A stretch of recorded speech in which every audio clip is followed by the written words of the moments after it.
Waj Ali. Waj, a good friend and a hell of an activist, but also a host of Left Hook, his podcast and his stuff on Substack. Waj, thanks for joining us, man. I appreciate it.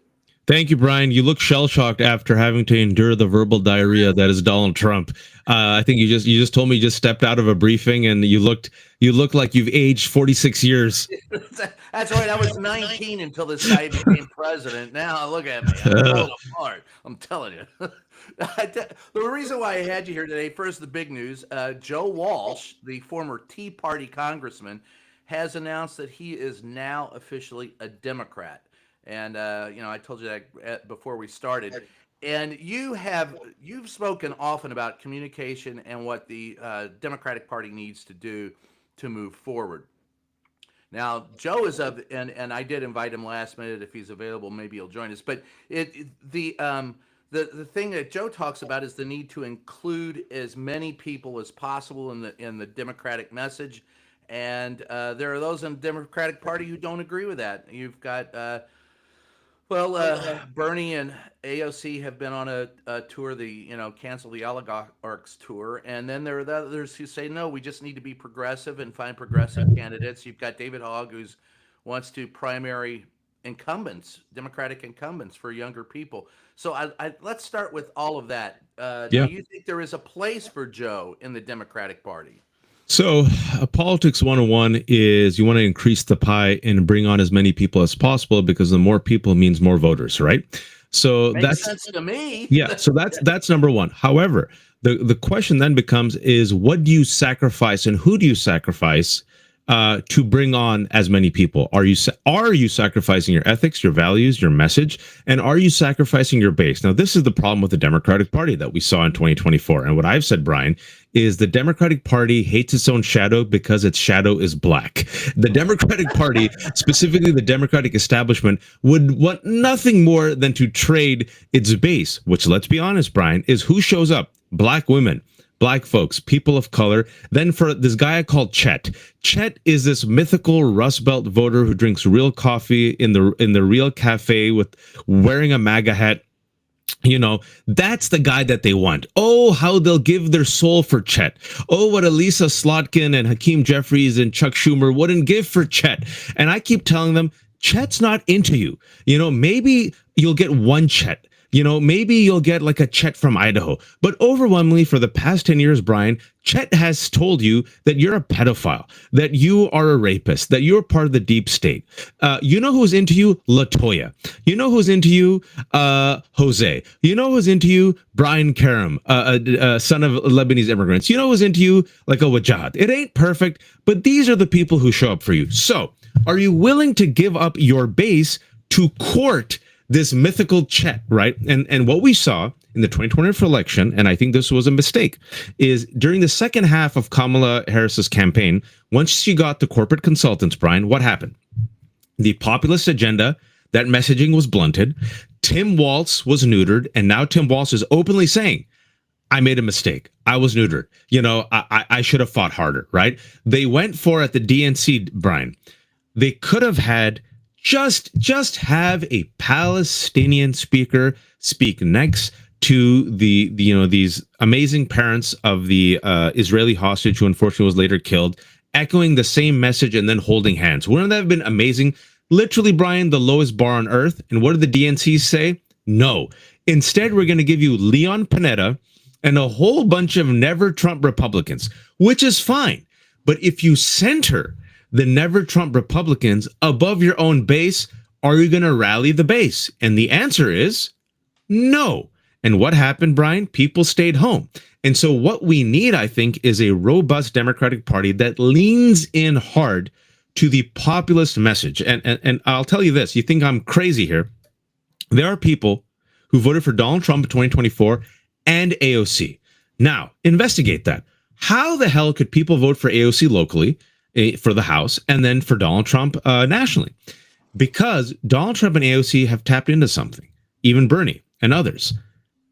Anti-establishment. The system isn't working, right? The system isn't working. The system isn't working. It's a populism. The difference is Donald, as you know, is a bullshit con artist.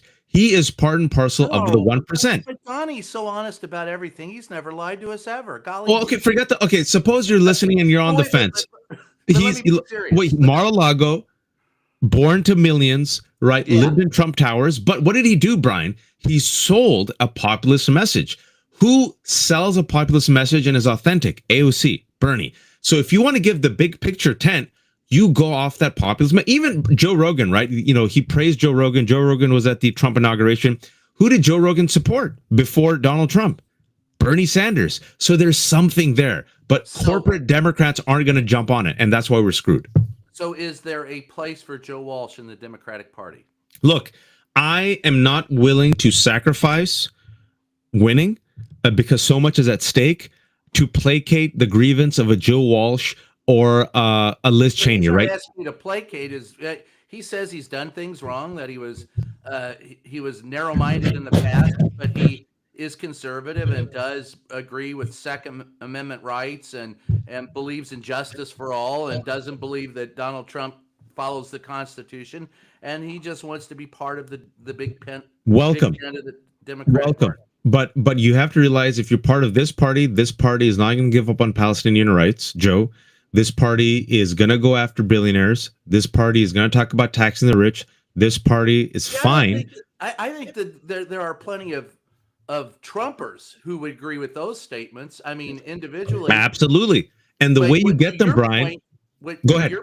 Yeah, but to your point, it's the populist part of it. What I find is that it was that advice that Donald Trump gave in the White House the other day. And he says, how do you clean up the Democratic Party? You know, and then he listed a whole bunch of grievances about men playing, beating women in women's sports and, transgender all the time and a bunch of stuff like that he said was, that made the Democratic Party horrible. And he's convinced people that that stances that the Democratic Party take, they don't actually take them. Absolutely. He's convinced them that that's what it is. So to Joe's point, he wants the art of half a loaf brought back. I may not get all what I want. You may not get all that you want, but politics is a way to solve the problems, not create them. And I agree with you, but the thing is this: two things. I'm just asking if you agree with him. Two things, and I don't know. I haven't talked to Joe in a little bit, so I don't want to put words in his mouth. But it's give and take. I'm not going to agree with everything. Joe's not going to agree with everything with the Democratic Party, right? But I think you and I both agree, Brian, that if it's lesser of two evils, there's no comparison. What I don't want to be, what I don't want to see, and this is what always happens, and I go back full circle to the base. The base is people of color. What often happens is people of color in the marginalized communities get thrown under the bus to win over these disaffected voters who are sold this hateful lie, right? This time it was transgender. Back in the day, it was Muslims and Arabs. It was Willie Horton. It was the welfare queen, right? And what you see Democrats do is always double down. We're tough on crime. No, you're right. We're not woke. F that, right? And then you see the Andy Beshear model, going back to your beloved home state, right? Andy Beshear, white man, conservative, Christian, Democratic governor of a Republican state, goes out in the New York Times after the election and does what? Does not throw the LGBTQ under the bus, does not throw abortion rights under the bus. Brian, you tell him what he did. Well, he spoke to what we all need to speak about. I don't know what you're speaking about specifically, but what he did say was, and what he has always said, is that we have to find a way together. We're all in this together. There you go. So him, Mallory McMorrow from Michigan did the same thing. Tim Walz, this is Pride Month, did the same thing. All white folks who have a large part of their base that is like, center left, blue collar Democrats, also some Republicans. So can you craft a message without throwing the most vulnerable under the bus, which is what Donald Trump and Republicans want to do because they always do the culture war. They spent over $200 million attacking trans people, right? And it was very effective, Brian. It was very effective. And like you said, Kamala Harris, there was no trans speakers at the DNC. She didn't mention the word, she didn't do pronouns. She didn't say Latinx. It's all bullshit culture war. So the way to cut through that is this race class narrative that I think leans in hard to this populism. And the message that I think that will unite the Joe Walshes, the me, the Reed Galens, the you, other people, and we'll get a whole bunch of folks, let's be honest, from our communities, right? Because if we should be really honest with our communities, Muslim and Arab communities, Christian or Muslim, there are a lot of folks who will vote Democrat, who are progressive, but they're like, LGBTQ stuff, it's a little too much for me. So can you give them space to say, okay, I might not agree with everything, but onto you, your way, and onto me, mine, but we should all have health care. And that's where I think what Joe might agree with me on, and some people say is within some progressive activists, right? And I'll also be honest and share the critique. Within some, not talking about the Democrat, within some progressive activists, this type of hardcore language policing and tone policing, and you have to have like everything correct. Republicans are the same way with MAGA, right? You have to give people space to be like, I'm religious. I don't believe in gay marriage, but you have a right to get married if in a gay marriage, you know? Yeah. To your point, it's like Dave Chappelle said, to what point am I responsible for your for your thoughts? I have mine, you have yours. So how am I responsible for the way you see the world? But to your point, it was Trump who's taking advantage of this. Now, absolutely. All right, so here's what he said. I can tell you what they did wrong. I can tell you every one of their programs, men playing in women's sports. I would say that's not a winner. When they say transgender for everybody, I think that's not a winner. When they say open borders so the entire world's population of criminals can pour into our borders, that's not a winner. Well, of course, none of those are winners, but none of those are actual policies of the Democratic Party. But he is able to convince people that they are because he gets people worked up, and the whole DEI thing has people going nuts. And there are people that would vote Democrat, but they think that what's going to happen is that when Donald Trump said equal pay, equal rights in his executive order, he said, we're a meritocracy. We should be the best person for the job. Well, hell, everybody on the planet would probably agree with that. The difference is with DEI, they just want people to be included in the process. There you go. Other than white men. So that's a failure of, and I think you'll agree with me, the failure of corporate media and Democrats to really explain the situation. Corporate media and Democrats parroting bad faith, because these are bad faith bullshit right-wing talking points, right? And there are people on the far left who will validate it by saying, hey, listen, I agree. No white people. I mean, that's and so what happens is with both sides, which you and I completely disagree with, a Jake Tapper will take some far left, I don't know, activist who does not represent the Democratic Party, the majority, and says, look, both sides are extreme. No, you have like this far left activist on one side, and you have freaking Donald Trump, the president, who promoted a QAnon conspiracy on Saturday night about Joe Biden being a robot. It ain't even close, folks, right? And that's the problem of the failure of corporate media with the both sides framing, especially when we see fascism, is the Overton window shifts to the right. And these bad faith right-wing talking points. Scott Jennings on too on CNN. You see, that's what I'm saying. It's bad faith. That's their balance. Well, the balance. Alyssa Slotkin, the centrist Democrat from Michigan, repeating these bad faith right-wing talking points. We have to do the war on the weak and woke. What do you mean by that? Define it, right? Why are you giving into bad faith manufactured right-wing language that is used to divide us around race, gender, sexuality, when Democrats aren't doing that?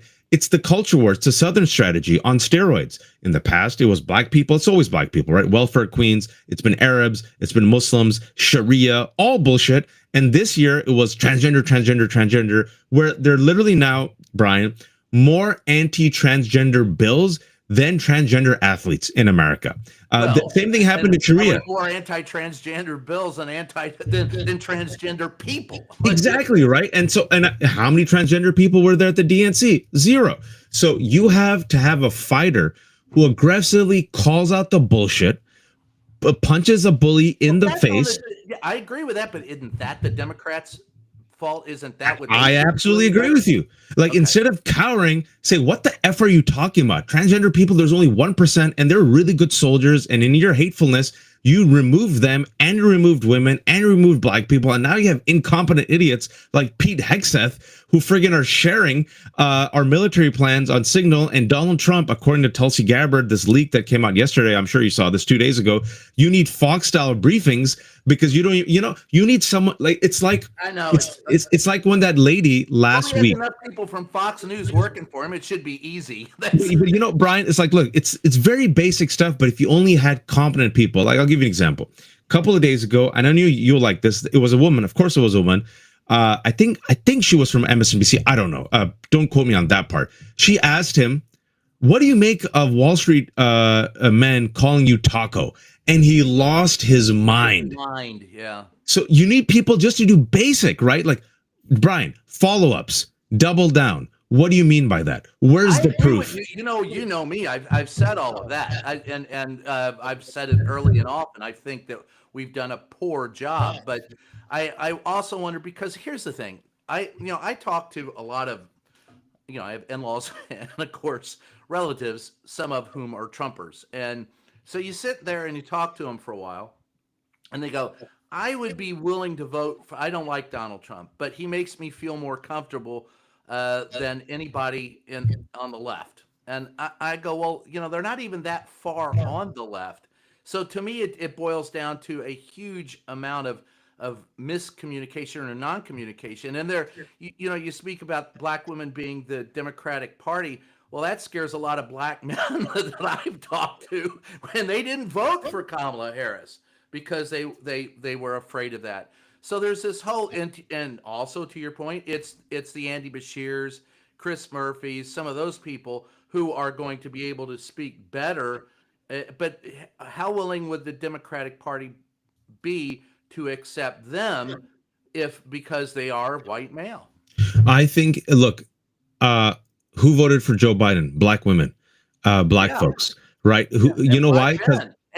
And moderates and some conservatives. You know why? Because black voters in particular have always had to be strategic. So let me give you the 2020 election.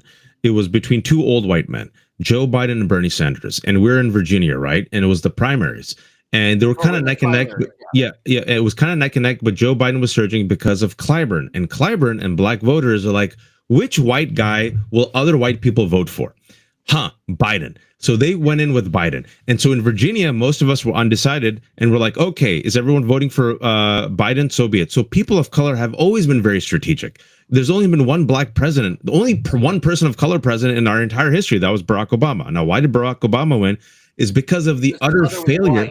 Every president has had a white mother. I don't care. There you go. Biracial, right? But the reason why people forget why Barack Obama won was because of the utter failure of the Bush administration, the war on terror, Katrina, and the 2008 economic crisis. And people were so fed up, even people who said they'll never vote for a black person, they said, you know what? We like what this guy's selling, this message of hope and change. So you need a story, right? And you need a better story. And yes, it is the fault of Democrats that they have been unable to. Even now, I was just talking to someone, Gil Duran. I was just talking to him. He's a journalist. Okay, look at the failure of Democrats. Brian, you literally have a gift from the heavens where Joni Ernst openly tells her base, right? When they asked her about cuts to Medicaid and SNAP, she said, everybody dies. Well, we all gotta die. And then the next day, she doubles down on the cruelty, makes a troll video while going through a cemetery and says, if you want eternal life, accept Jesus. Brian, is that not a political gold mine for Democrats? What have they done with it? Of course it is. It's the Ebenezer Scrooge part of the Republican Party going, let them die and clear out the surplus population. Jesus, just put Joni Ernst next to Ebenezer Scrooge. That's it. Got it. But the point is they had that perfect, to me, Biden had that perfect thing with the infrastructure bill. Donald Trump, for 200 weeks, told me that it was infrastructure week in the United States, and he did jack shit. Not a thing. Donald Trump leaves. Joe Biden comes in. Within a year, he has passed $1 trillion infrastructure bill that, by the way, is bipartisan. Bipartisan infrastructure bill. Now, to me, that and all the economic indicators seem to indicate that we didn't go into a recession coming out of COVID because of that. It put people back to work. Yep. It doesn't matter. This is a messaging problem. This is what I'm talking about. To that point, the Democrats had that. And I remember walking into the White House and saying, why aren't you talking about this? And they said, well, we've already talked about it once. Let's move on. I'm going, don't you do not understand. Whatever oxygen you do not take in the room, Donald Trump will take. So you best be out there on your hands and knees barking. And, and look, Don't do it. it's a messaging problem. There's several things. It's a messaging problem. Steve Bannon said 10 years ago, our enemy, he's talking about MAGA, our enemy is not the Democrats, it's the media. He understood it, right? How did Donald Trump in part win? Through YouTube, social media. They did what Obama did in 2008, right? They captured eyeballs vis-a-vis podcasts and YouTube, and they met people where they are and they Trojan horsed it, right? Whereas Democrats are trying to control from the top down, and it doesn't work. Also, what happened is misinformation, lies, conspiracy theories. People who had correct information about the economy, about inflation, about immigration. You know who they voted for? Kamala Harris. People who had incorrect information about all these things voted for Donald Trump, right? And then finally, no doubt. You know, they already did. They did this analysis, this audit. That's well established. Yeah, that they did this audit, and then finally, let's be honest, Brian. If you look at the polls, who do the people want? They want a fighter. They want someone willing to fight, right? That's all they want. They said, give me a fighter. And so this is why the fighting oligarchy tour is capturing a lot of eyeballs. Oh, you're naming the villain. You're giving me a hero, and you're giving me like a solution. The 1% versus the 99%, the people have to rally, right? The Democratic Party is not fighting. Is Chuck Schumer a fighter, Brian? Well, no, don't even get me started. But the question is do they, in their fight, if they find the proper front man, if they couldn't put the right person in the ring to fight, do they fight, and do they include people that aren't progressive? Do they include people who say, listen, I want to vote Democratic, but I don't want a woman running the party, or I don't want Donald Trump, I don't want the Republicans, but I do want gun rights. Is there any of that? Is there room for any of those people, in the Republican Party? And how do you let them know that just because I disagree with you on one, issue, we agree on 99 others? I think yes, because politics is all about addition, and the way you can get as many people as possible, and what the polls show, and I think just common sense and seeing where the country is going to go in the next 2 years, is overwhelming majority of people, Brian, no longer have faith in the institutions. They see the institutions as ossified, as corrupt, as architectures of that way. Yeah, and the press and they all see the establishment as being against them, as being run by the rich for the rich, and the poor are getting poorer. So you can unite as many of these people as possible. You won't get everyone, but you can get a whole bunch of folks from the left to the right. You know who's your real enemy? It isn't that migrant worker. It isn't that kid whose pronouns you don't like. It isn't Brian. It isn't Watch. You know the real enemy? It's that mother effer, freaking Elon Musk. And it's that dude living in Mar-a-Lago, the billionaire. And it's Howard Lutnick. And it's friggin' like Peter Thiel. Why the F are these billionaires getting tax cuts while your mom is dying because she can't afford Medicaid? Is that really, and you now give them a populist, bold, the 99% versus the 1%, the many versus the few elitists narrative, and you say, you know what? I don't care if you have guns. I don't care if you're trans. I don't care if you're atheist. I don't care if you're Christian. But all of us deserve to have healthcare, Medicaid, Social Security. F these rich mother effers. Let's bum rush it, right? Well, yeah, that would be really. And to your point, I love the idea. I mean, you got in the breakup meeting in the Oval Office, as the divorce is signed away between Donald Trump and Elon Musk, Elon comes out and says, "Well, we may have found as much as $200 billion." Well, they had promised trillions, right? But now it's down to 200 million, and most people think that it's merely a bunch of people that they fired and are going to have to be brought back. Yep. Like to NOAA and the National Weather Service and I don't know, air traffic controllers, you putz, yeah. And so those will come back, and maybe less than $1 billion. Discretionary spending, by the way, they always targeted between maybe 100 billion and 150 billion as being able to be cut. Now, to put that in perspective, look at it this way: Elon Musk could pay that out of his own pocket. Yep. And still be the richest man on the planet by $100 billion. Yep. If he were to pay 200, he'd still be the richest billionaire on the planet, richest man on the planet by $28 billion, more than the second guy, who I believe is Zuckerberg. If you put Zuckerberg and Elon Musk along with Jeff Bezos, the three richest people on the planet, if they were to contribute $500 billion to this, to what, education, healthcare, etc., in the United States, they would still, among the three of them, have more than $500 billion. That's the problem. And I think the more people know this, the more people are figuring it out, right? Especially with this Joni Ernst quote. It reminds me of the 47% clip that came out, you and I are old enough, 2012, when Mitt Romney said, there was this video, folks, that Mother Jones got during the 2012 election where Mitt Romney, you know, the moderate Republican, openly said that 47% of this country are freeloaders. That's what they think. They've always thought this. But now they've like supercharged the eugenics cruelty and social Darwinism and openly telling you this. And right, that was disastrous for Mitt Romney then. The freeloaders are the billionaires. In this drive and this zeal to get rid of hardworking immigrants in the United States, how many of those who hire those immigrants have been prosecuted? Yep. How many of them? Now, the Simpson-Mazzoli Act, which was the piece of legislation that first brought me to D.C. to cover the president during the Reagan era, was passed in 1985. Until 1985, it was illegal to come into the U.S., but not illegal to hire illegal immigrants. The Simpson-Mazzoli Act passed in 85, made it illegal to hire illegal immigrants. And since then, how many of these large companies have been prosecuted? Zero. Yep. And so it's one of those situations, look, even on immigration, Brian, and you know, you and me, I guess, are storytellers, writers. So we know the power of the story. Everyone says, Democrats, they'll keep losing on immigration. Let me flip that on its head for a second.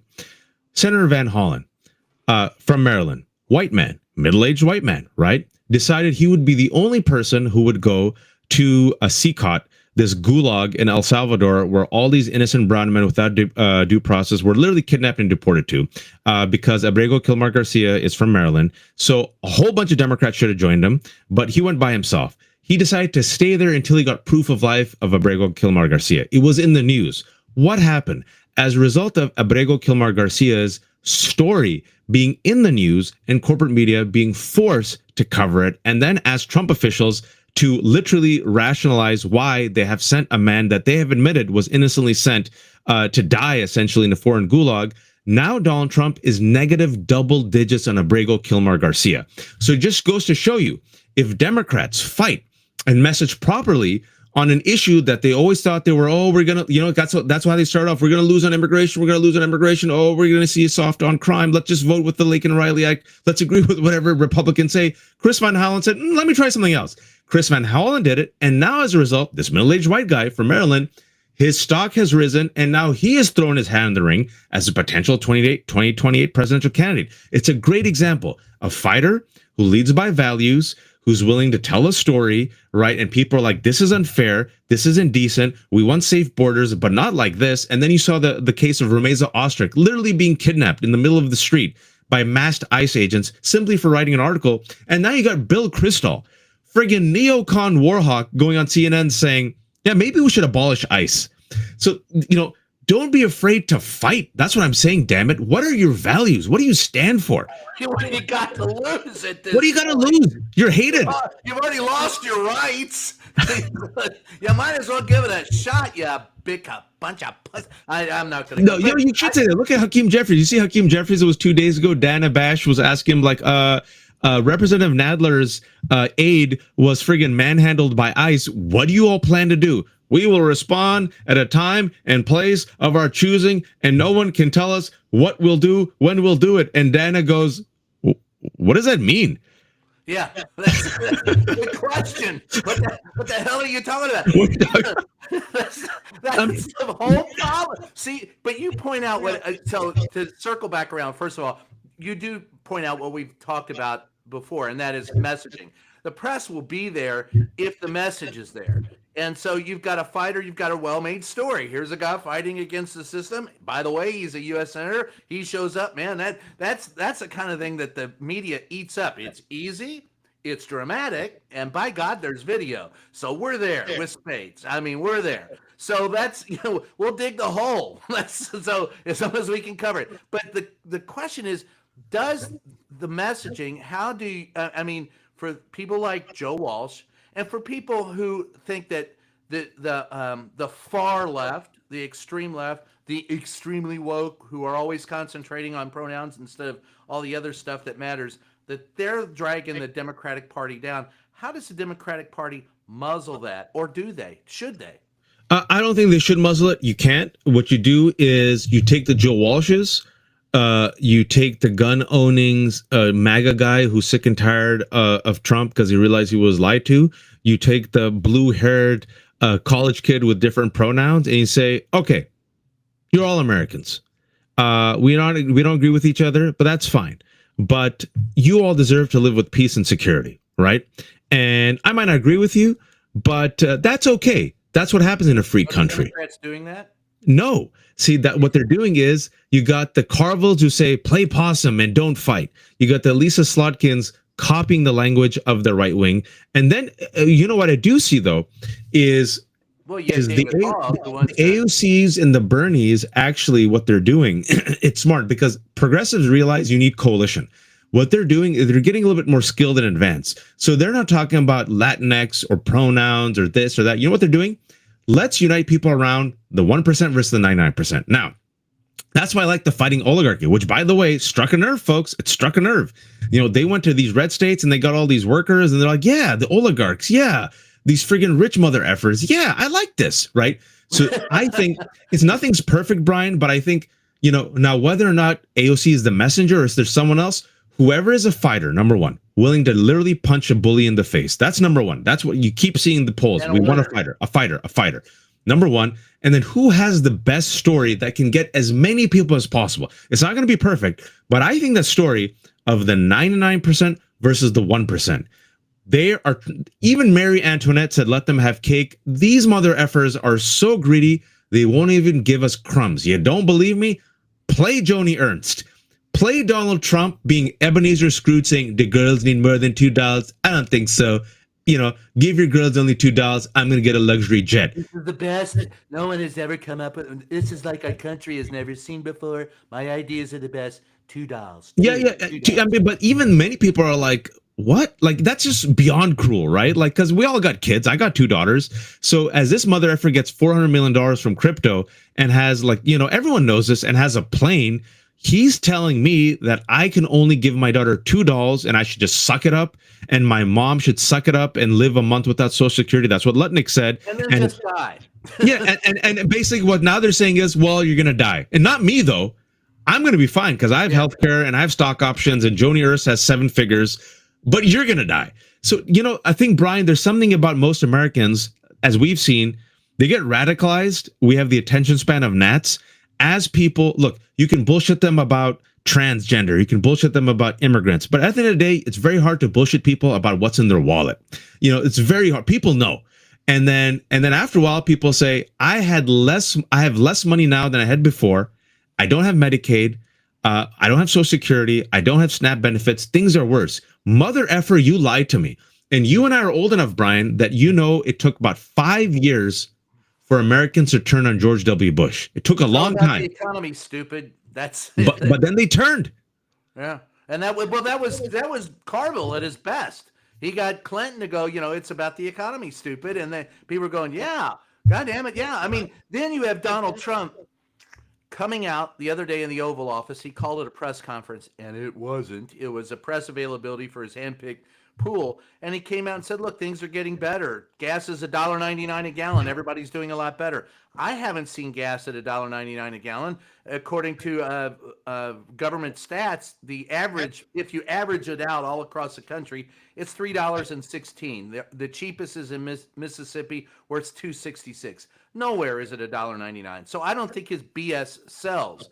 The question is, can the Democrats get back? Because, all right, David Hogg, who wants to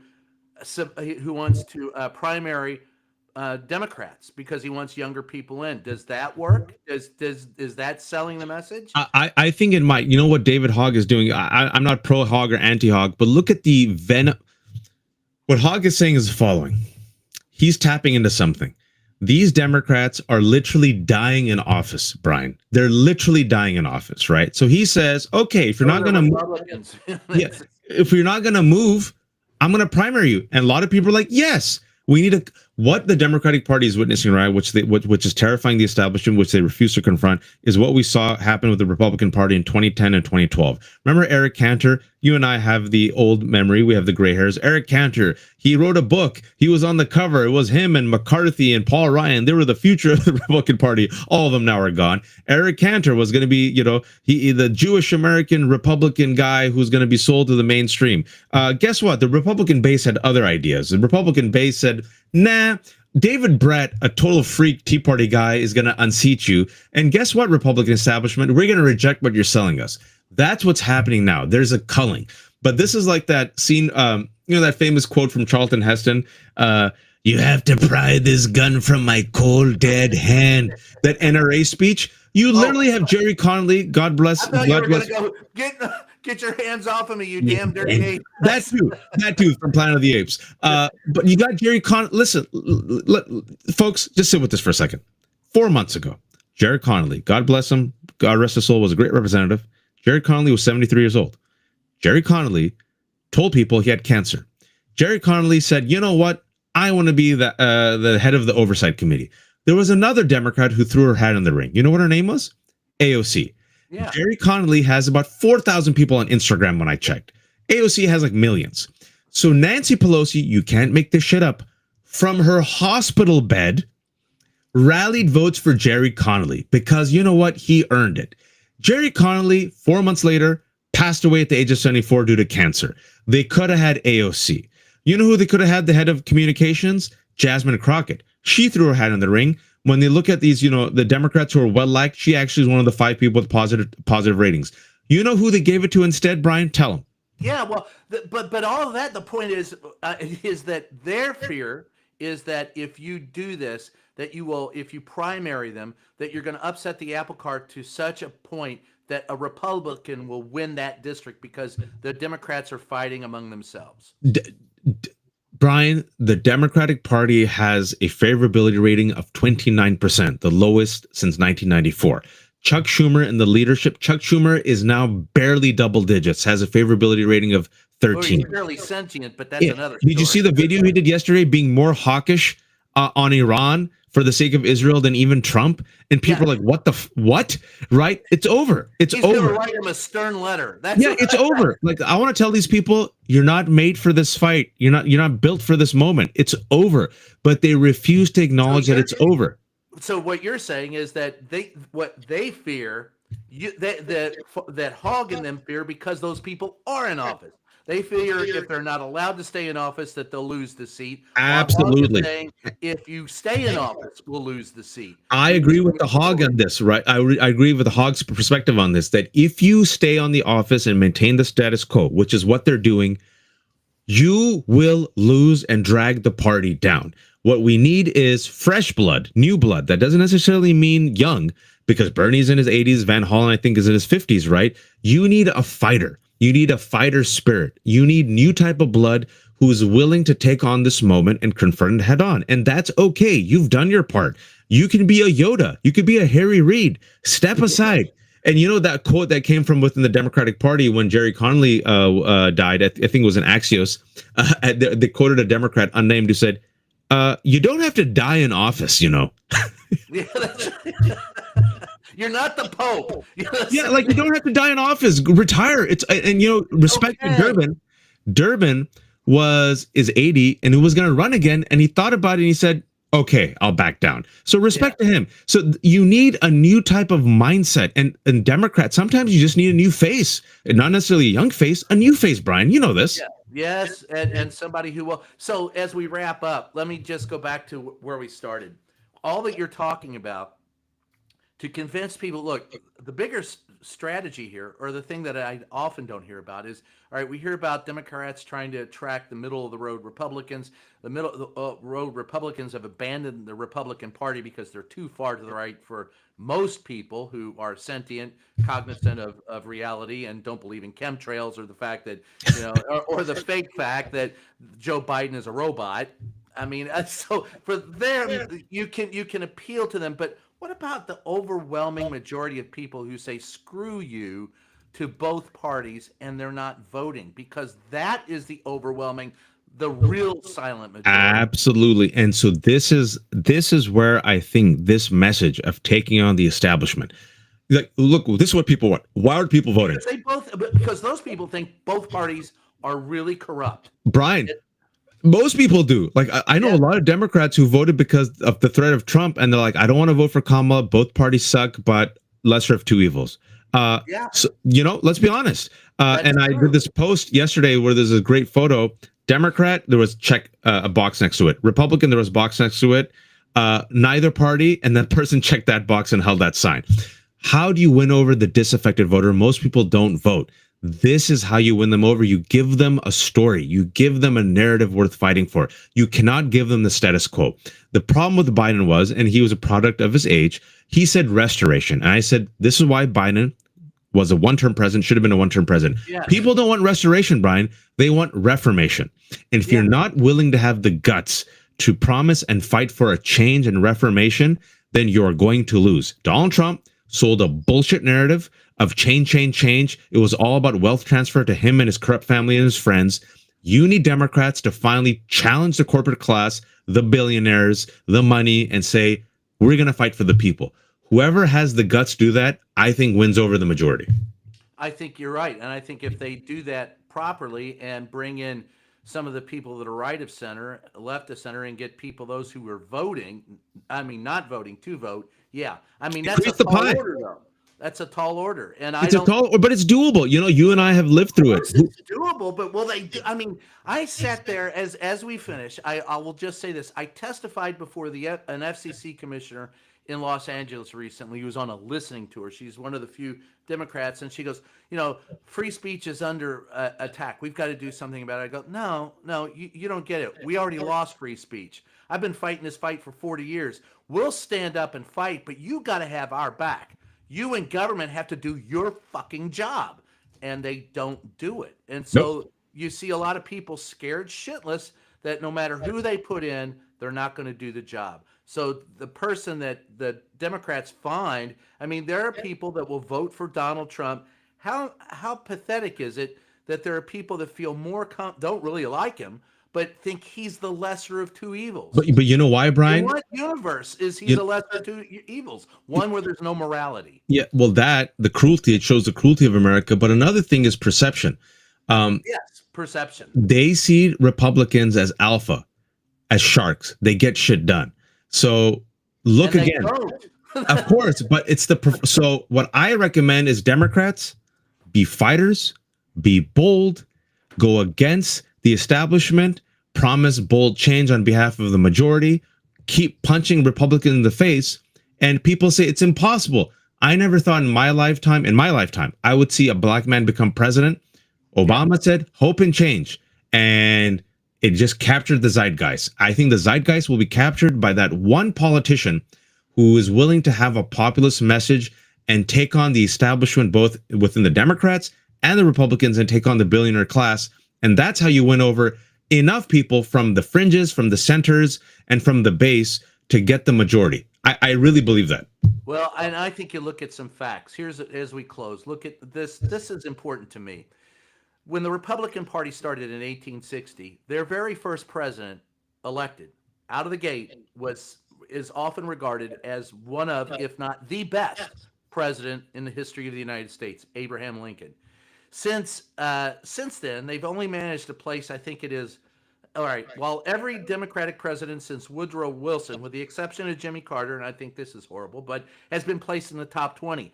Every Democratic president elected since Roosevelt, FDR, has placed in the top 10, with the exception of LBJ, who was at 11, and Bill Clinton at 19. So on the other hand, the Republicans started out with, the Democrats started out, they were losers. It was Jackson and Martin Van Buren, not exactly the Oh, best. winner killers. Yeah. So it took them 100 years, 104 years to place a president in the top 10. The Republicans started out in the top 10, and they have gone from from Abraham Lincoln to Teddy Roosevelt to the party of Ronald Reagan to now the party of Trump. So they've gone from best to worst, while the Democrats have gone from worst to one of the best. Yeah. And so that tells you that if you're going to sit there and talk about the Republicans being effective, as you have said, they see them as fighters. They see them as effective. The reality is they're full of shit, because there is not one Republican president since Eisenhower. They say that Reagan was one of the top 10, but I don't buy that. He's a POS, and he's the architect of the Republican Party we have today. Anytime we get an opportunity to crap on Reagan as a legacy, we should take it, Brian. I'm always going to take it. I say he is the absolute worst Republican president ever, until every Republican president that followed him. He was simply the step down the ladder that began the fall. And he gave them a blueprint. He gave them the blueprint, and all this is Reaganomics, the assault on the workers, the move of wealth to the top, the dismantling of unions, the courting of white Christian nationalists, the attack on the media. You can all trace his back. All of that. And he would not be allowed in the Republican Party today, because even that moron believed in a He'd be too woke. to citizenship. Yeah. What? He'd be too woke. Yeah, yes, he's right. He's too woke because he believes people who breathe are human beings. He used the word amnesty, and he had a global vision. Yeah, and not so much today. So, Waj, as we close, I know you've got to head out, but I plug whatever you want, brother. It's always a joy to have you. No, man, that was fun. We could have gone for a while. I write for The Left Hook. It's thelefthook.substack.com. I'm a terrible capitalist. My immigrant parents are ashamed. I have kept 0 paywalls. You pay what you can. I know things are tough, but I expect citizenry to be informed as we fight fascism. So if you can, just subscribe for free. If you have some money, it's really cheap, $5 a month. It goes a long way. I have 3 kids. It's The Left Hook on Substack, and I also co-host Democracy-ish with Daniel Moody every Monday and Friday at 12 p.m. Eastern Time. You can catch it on Daniel Moody's YouTube show, and then Brian and me often join our friend Mary Trump for the Nerd Avengers. When she comes back, she just got back from Britain, I understand. So next week, I think. Yeah. So, and this is, I just love your pitch. I don't have a paywall either for all my stuff, and it is just $5 a month, and I have grandkids. So if you want to pitch in, they want more than $1 or $2. So that's, and we all have bills to pay. So I appreciate you being here. The name of my Substack is Reporter's Notebook. And you can also catch me on Salon. This is Just Ask the Question. I want to thank everyone for joining us, and we'll catch you next time.